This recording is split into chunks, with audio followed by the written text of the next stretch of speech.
IPL 2025 ద్వారా పరిచయమై Rajasthan Royals ద్వారా ఆడి 14 ఏళ్ల వయసులోనే క్యాష్ రిచ్ లీగ్లో ఫాస్టెస్ట్ సెంచరీ బాదిన భారత ఆటగాడిగా రికార్డు నెలకొల్పాడు వైభవ్ సూర్యవంశీ. తన విధ్వంసాల పరంపరను కొనసాగిస్తున్నాడు.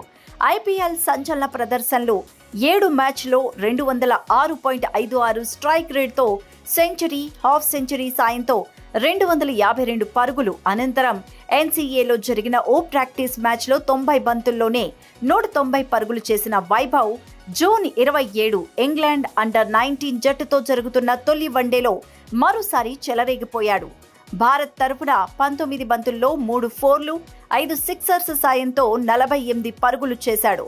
ఇక ఈ మ్యాచ్లో మరో ఐపీఎల్ చిచ్చర పిడుగు ఆయుష్ మాత్రేతో కలిసి భారత ఇన్నింగ్స్ ను స్టార్ట్ చేశాడు వైభవ్ సూర్యవంశీ. ఇంగ్లాండ్ యువ బౌలర్లకు చుక్కలు చూపించాడు. వైభవ్ ధాటికి భారత్ 7 ఓవర్స్లోని వికెట్ నష్టపోకుండా 70 పరుగులు చేసింది. ఈ మ్యాచ్లో వైభవ్ హాఫ్ సెంచరీకి 2 పరుగుల దూరంలో మరో భారీ షాట్కు ప్రయత్నించి అవుట్ అయ్యాడు. ఇక వైభవ్ క్రీజ్లో ఉన్నంతసేపు నిదానంగా ఆడిన ఆయుష్ మాత్రే వైభవ్ అవుట్ అయ్యాక వరుసగా 2 బౌండరీలు బాది అవుట్ అయ్యాడు.